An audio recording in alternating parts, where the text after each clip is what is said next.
नमस्कार, आप देख रहे हैं बतकई चौक और मैं हूं आपके साथ गरिमा त्रिपाठी। और भैया, आज का बुलेटिन सीधा नहीं है, आज थोड़ा तिरछा है, थोड़ा तीखा और पूरा का पूरा यूजीसी के चक्कर में उलझा है। कहने को तो मामला यूनिवर्सिटी का है, लेकिन बात पहुंच गई है संतों की चौपाल तक। कोई जागो सनातनियों का नगाड़ा बजा रहा है तो कोई बहस में ब्राह्मणों को लेकर के ऐसा बयान दे रहा है कि माहौल गर्मा गया। उधर बिहार में नेताजी सोचे कि गए थे स्वागत होगा, लेकिन जनता ने कहा कि रुकिए जरा, हिसाब दीजिए पहले।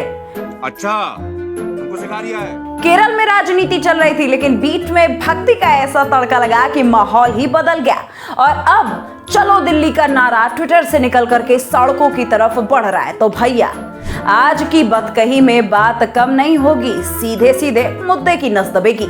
चलिए शुरू करते हैं।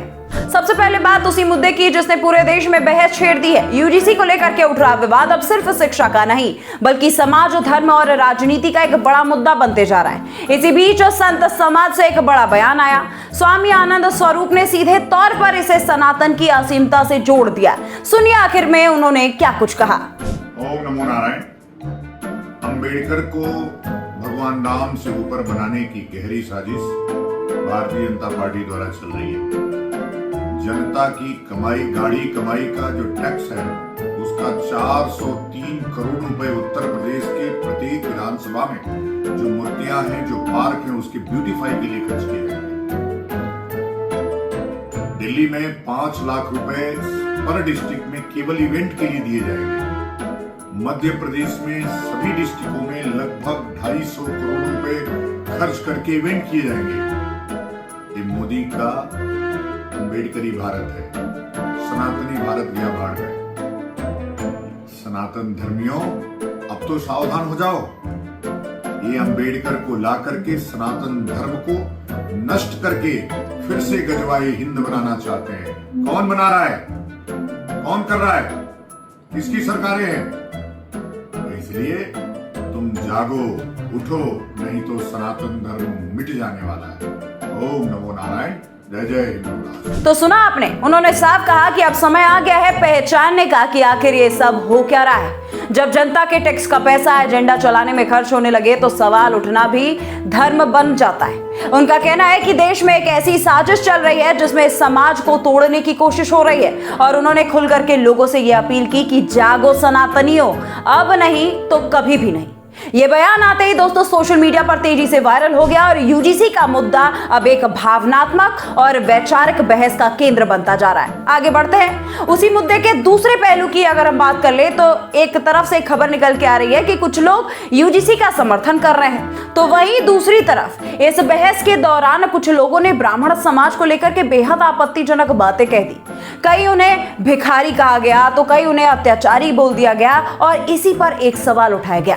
परम पूज्य कथावाचक उज्जवल शांडिल्य जी ने कहा और उनका एक वीडियो भी तेजी से वायरल हो रहा है, वो भी आप देखिए। ये जो समय अभी तुम देख रहे हो कलयुग में ना, यहाँ में पहले भी ऐसे हो चुके हैं। ब्राह्मण लुटेरे, एक और कहते हैं क्या पता कि न ब्राह्मणों ने बहुत अत्याचार किए, और दूसरी ओर कहते हैं कि ब्राह्मण भिखारी थे।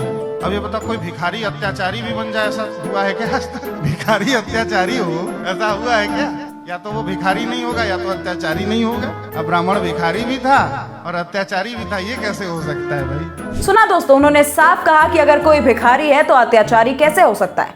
यानी एक ही समाज के दो बिल्कुल उल्टे आरोपों में कैसे घेरा जा रहा है। ये बयान भी आग में घी डालने का काम करने लगा है और अब ये बहस सिर्फ यूजीसी तक सीमित नहीं है, बल्कि समाज के भीतर पहचान और सम्मान की लड़ाई बनती जा रही है। अब रुक कर लेते हैं बिहार के नवादा की तरफ। जी हाँ, जहां यूजीसी के विरोध में सवर्ण समाज सड़कों पर उतर आया, नारेबाजी हुई और माहौल पूरी तरह से गर्मा गया। इसी दौरान वहां मौजूद थे सांसद विवेक ठाकुर। उनका भी एक वीडियो वायरल हो रहा है, आप उसको देखिए।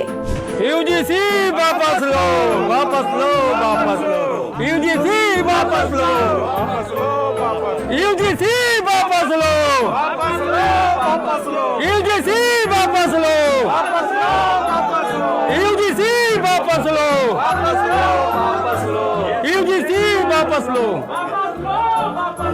यूजीसी वापस लो,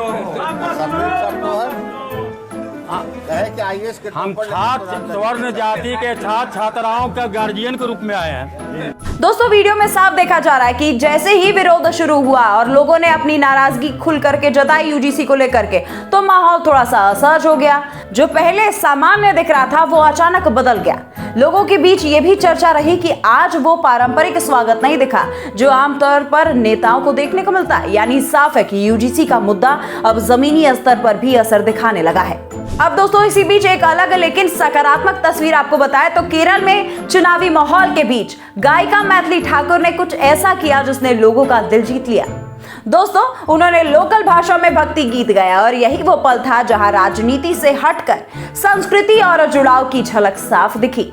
लोग काफी खुश नजर आए और सोशल मीडिया पर भी ये वीडियो खूब पसंद किया जा रहा है। ये तस्वीर बताती है कि भाषा तोड़ने का नहीं, भाषा बल्कि जोड़ने का माध्यम होता है। इसके बाद अब बात कर लेते हैं उस खबर की जो आने वाले दिनों में बड़ा रूप ले सकती है। दोस्तों डॉक्टर राज शेखावत ने सोशल मीडिया पर एक पोस्ट करते हुए लिखा है कि यूजीसी रोल बैक, और साथ में उन्होंने यूजीसी रोल बैक सवर्ण महाकुंभ का आह्वान कर दिया। 10 मई 2026 दोपहर 1:15 पर स्थान रहेगा दिल्ली। नारा दिया उन्होंने, चलो दिल्ली चलो दिल्ली चलो दिल्ली। इसी नारे के साथ लोगों से अपील की जा रही है कि वो एकजुट हों और अपने अधिकारों के लिए आवाज उठाएं। उन्होंने इसे सिर्फ एक कार्यक्रम नहीं बल्कि एक निर्णायक संग्राम बता दिया है। अब देखने वाली बात यह होगी कि क्या ये आंदोलन वाकई बड़ा रूप ले लेगा या फिर ये सोशल मीडिया तक ही रह जाएगा, क्योंकि दोस्तों यूजीसी को लेकर के लगी आग अब ब्राह्मणों के अंदर साफ झलक रही है। विरोध के स्वर ऐसे ऐसे उठ रहे हैं ब्राह्मणों को लेकर के कि अब ब्राह्मण भी इस बात समझ चुके हैं कि चुप रह करके अब कुछ नहीं होने वाला। तो कुल मिला जुला करके यूजीसी का मुद्दा अब सिर्फ एक नीति का मुद्दा नहीं रहा, ये बन चुका है भावनाओं का और सियासी खींचातानी का एक अखाड़ा। अब सवाल सीधा है कि हल निकलेगा या हंगामा और ज्यादा बढ़ेगा। फिलहाल आज के लिए बस इतना ही। आप देख रहे थे बतकई चौक, मैं हूं गरिमा। नमस्कार। This video is sponsored by Ram Ram Group of Companies, co-sponsored by Nature House and Bhaiya Ji Silver Coated Ilachi.